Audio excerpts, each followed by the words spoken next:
Yes, we are on week 98 today. 2 more weeks, so we'll hit 3 digits. Amazing. Do we do something special to get under?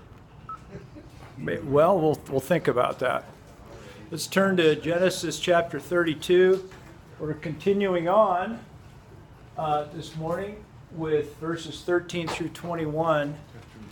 And we'll read that in a moment. And I want to preface this morning by saying this occasion that we are reading about now is a very large incident in this man's life, in Jacob's life. And last week we looked at this wonderful prayer, of which there is the review there. It's a 4-line prayer, and I outlined it, naming 4 aspects of that prayer. The empty tank, and the empty tank, even though we perceive it as something of absolute terror and it could be terror or absolute emptiness. It's a wonderful, wonderful place to be. It's a wonderful place to be in the eyes of God. We think the world is falling apart. We think the end has come. But because of Christ and because of the gospel truth, death is always followed by resurrection. It's always followed by resurrection. And that is our belief. The empty tank.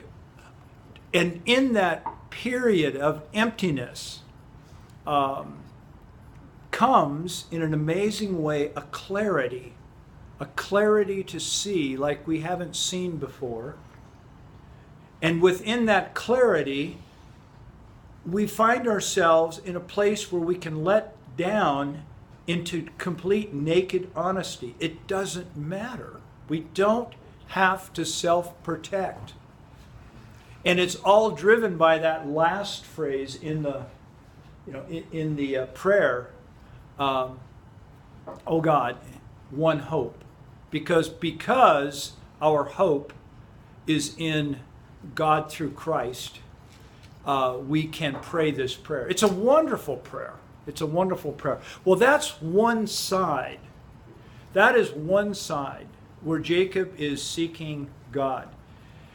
There's another side that, guys, we are all familiar with, and we're going to read about that this morning. When we're in this wonderful place, it's a wonderful place, but it's also a very messy place. And that's what we're going to read about. Let's go ahead and read 32, 13 through 21.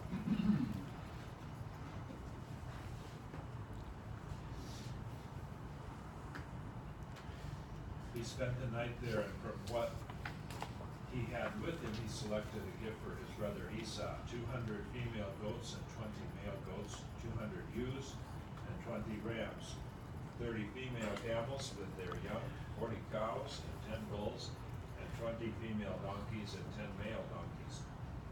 He put them in the cave of his servants, each herd by itself, and said to his servants, "Go ahead of me and keep some space between the herds."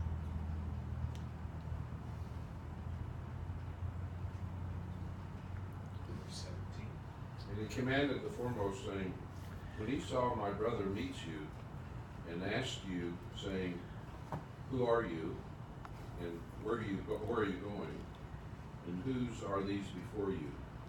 Then you will say, 'They are my servant Jacob's. It is a present sent to my lord Esau. And behold, also he is behind us.' So commanded he the second and the third, and all that followed the grove, saying, 'On this manner shall you speak to Esau when you find him.' And you are also to say, moreover, 'Behold, your servant Jacob is behind us.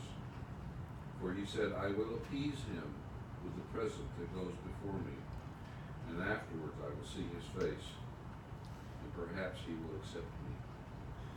So went the present over before him, and he himself lodged that night in the company." Okay, good. Thank you for reading. So I think we probably have the mental picture. Let's put some Let's put some facts in here as we look at this. And again, this is the other side. The other side being, yes, Lord, I am entrusting in you, but yet maybe I should do this and maybe I should do this to kind of help things along a little bit. And so that is the tension. We're going to be looking at that. We're going to primarily be looking at this side this morning. First of all, we read that it is night. And in contrast to day, two instances in the text, it opens up and it is night, and he is at the place of Mahanaim, which is God's camp or camp of God. And he's there, and it's also symbolic, is that he's in the camp of God. He's in the presence of God, the dwelling place of God, and this is what is occurring in the dwelling place of God. And it's nighttime in the dwelling place of God. And nighttime, as contrasted to daytime, is a place we all know the nighttime. We all know what it's like to lie in your bed at night, tossing and turning. And on one hand, you're playing the same tape over and over again. And then you come to your senses and you say, why am I doing this, Lord? There's nothing I can do to fix this now at this time. I give it to you. I give it to you. And then you attempt to go to sleep. Sometimes you do, but sometimes 3 minutes later, you're tossing and you're turning and you come to your senses and you say, Lord, there's nothing I can do. It's 3 o'clock in the morning. I give it to you, and then you try to go to sleep. Have you ever experienced that? Of course you have. We all have. And then in the morning when you wake up and you're eating your cornflakes or whatever you do, you're saying, boy, that was stupid. Why was I even thinking about that? You know what? It seems at night things are in unclarity. Things are in a fog. But it's a soulish time. We're deep down, even though the logic isn't paramount at that time. It's the stirring of the inner soul is what night is about. Versus the daytime, where it's a time of, it's a time of clarity. It's a time when we can see over our cornflakes. We go, gee, that was really stupid. It really wasn't that big a deal. Sometimes it is a big deal. And we're stirred into the next morning. But it's now at night. I want you to see that. He is in the soulish, deep, emotional time of night. And he's dealing with this in the camp of God at night. That's what I want you to see. And that's where, guys, each of us know what that is like. And there's this tension. It's almost, it's a fight of, I give it to God, but yet over here, what can I do to figure it out? And guys, this is the process that we are all in. We'd like to say, we pray a little prayer and Jesus come into my heart and all is, we are a new creation in Christ. But guys, it takes a lifetime to be transformed into the power and the image of Jesus Christ. And we all know that. We all know that. Although we kick ourselves because we think we should be further along.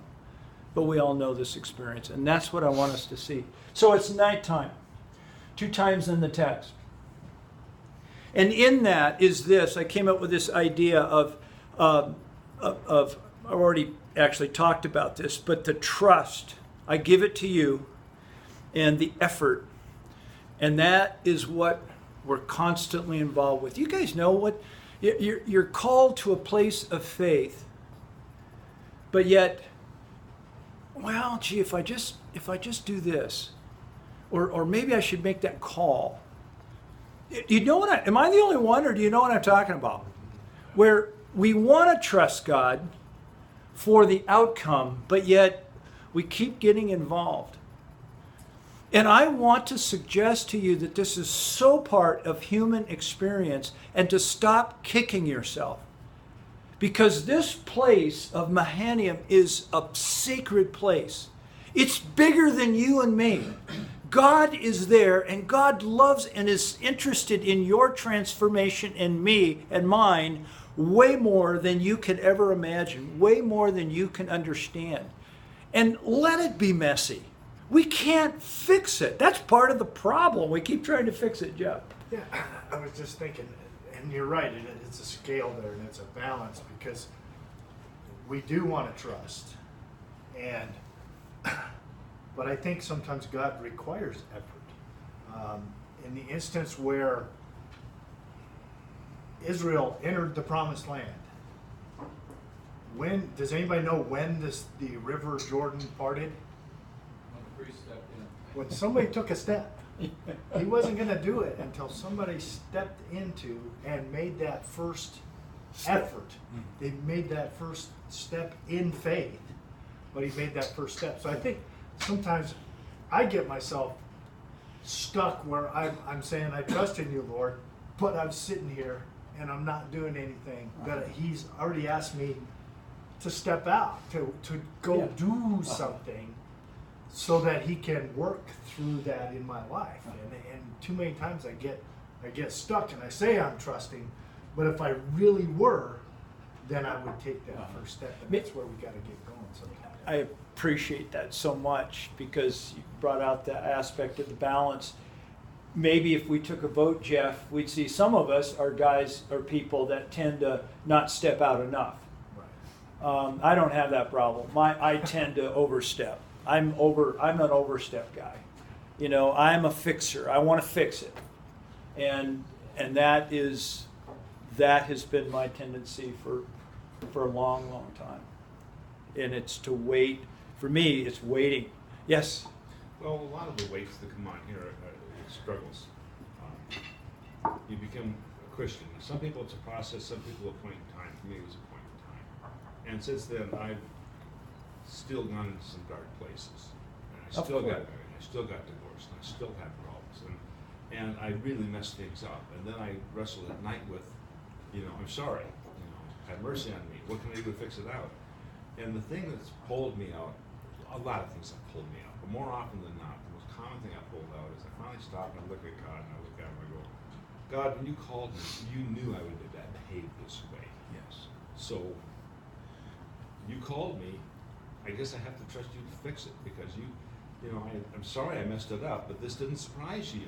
When you called me, this did not surprise you. That blows my mind. And Bill, you're not alone. And what you're talking about is the ability, the point and ability in your life to receive grace and forgiveness from God. And that's hard for all of us because we're fixers.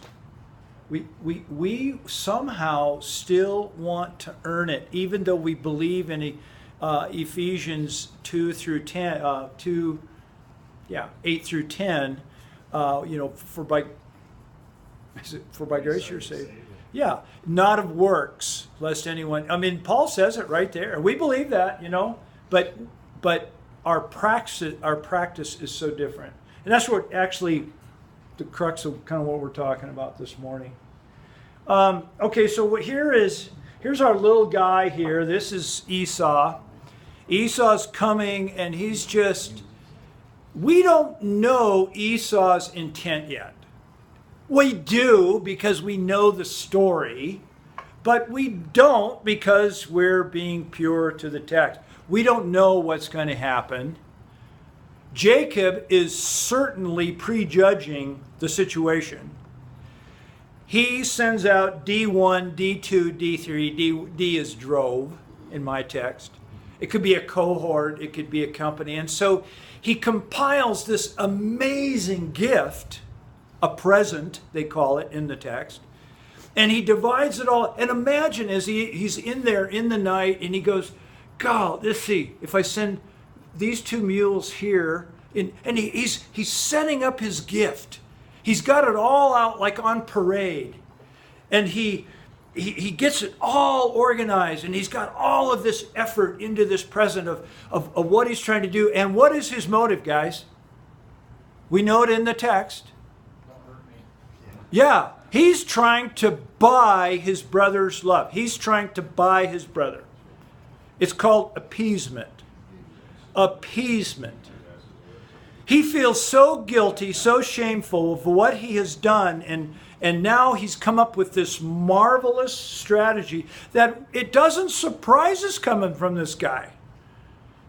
And he's setting it all up. He's got it all lined up. And then I can picture him at the starting line, and he goes, okay, D1, go.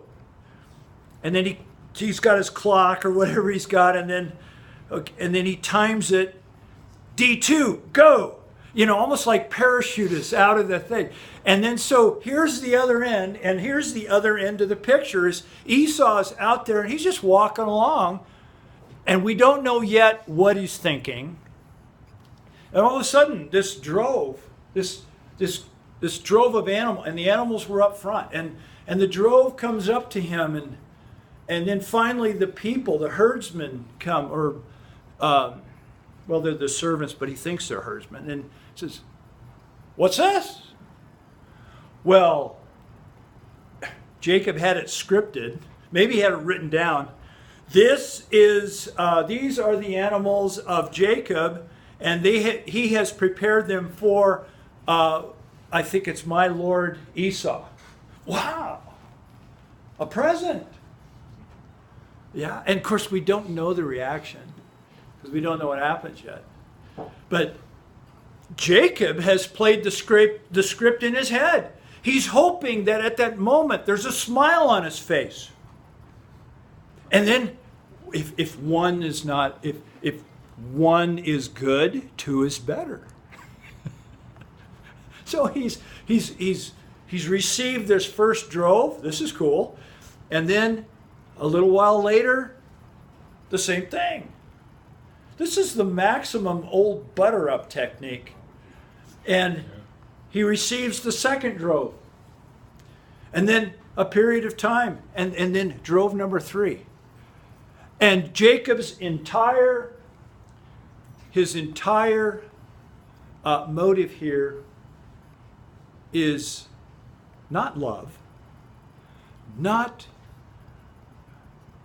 concern for his brother or love for his brother, but it's simply of what he can get out of it, which in this case is his life. Okay, appeasement is motive. So that brings us to the crux of what the hard truth of this whole thing is, that I wrote this little math problem or formula out there. Jacob, in my opinion, is operating out of severe guilt and shame of the past. And he added to that goodness for he's doing a good thing. So guilt plus goodness, in this case, equals what's in it for me. And the little diagram down here at the bottom says, we can carry it a little bit further, whereas he is, here it starts with he's giving.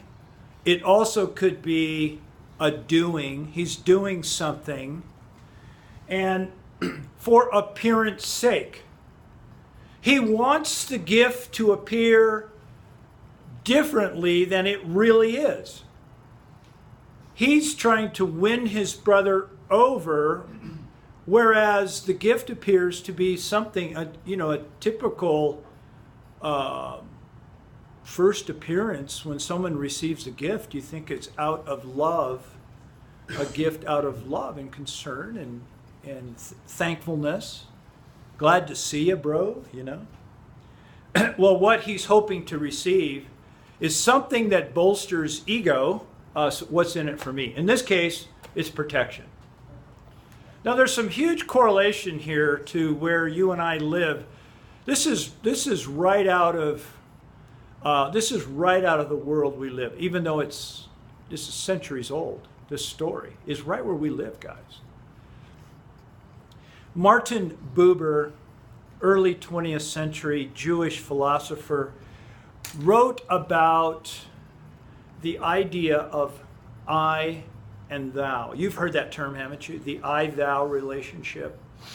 And it's based on his history in the Jewish culture, that within that culture, to find true meaning in life, it's through the relationship that is synergetic, I and thou, and relational, and there is mutual respect and reciprocity in that relationship. It's two subjects.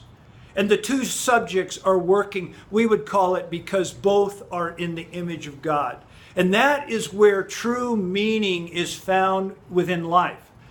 Well, then he also wrote in contrast to that, kind of the default mode of where we default as human beings because of the human condition, we tend to go to the I-it relationship. And that is subject-object. That's how we would look at things, although, in my opinion, things have replaced subject in our culture, and that's the problem. I think that's really the crux of what he was trying to write about in the tendency. We see it here. You know, you've heard that we are to God, what's the term where we are to treat human beings as human beings, but we tend to reverse that and treat objects. We give the reverence to objects, and we treat people like it's, like objects. I forget you've heard of it. So, in this case, what we see here is right where we live, is Jacob is treating his brother not as a subject, not as an I and thou, or a thou and I and thou, as mutual respect and love and care, but rather as an object. He's treating his brother like an object, even though making it appear that it's being delivered in the spirit of love. Do you see that? Object. Esau's an object that I'm trying to buy. Okay, quickly, correlation in 3 minutes. I have wondered, we perceive ourselves naturally as men and human beings as not worthy. We don't measure up. We've adopted a theology of grace, which I believe. It's too bad that we don't believe it experientially. We have to grow into believe it. Guys, and this is not intended to heap guilt upon you, but to understand the depth of which we are operating and the marvelous grace of God, of what He is doing within our lives to transform us. And so we feel guilty and shameful, so we then do something good to counterbalance, because then we think, God will like me. God will like me. I will offset this. Now, theologically, guys, Orthodoxy does not prescribe this. It's all, remember, you have been saved by grace. But guys, I have been living life long enough that when I do something bad, I lay low for a few days, hoping the Father, because he's getting older now, will forget it, and then I can come back into his grace, or to compensate. Some of us, I need to pray more, I need to do this more. Do you know what it is, even though we've been along the path for some time, we still think in these terms. But to be able to receive, like Bill so honestly told us earlier, is that, oh God, you know this about me, and that you can fix me. I can't fix me. And therein lies the great point where this man is going, is a realization, I can't fix me. This is bigger than me. And that is where we're going maybe next week. Maybe by week 100 we'll be there. So, all right, thank you.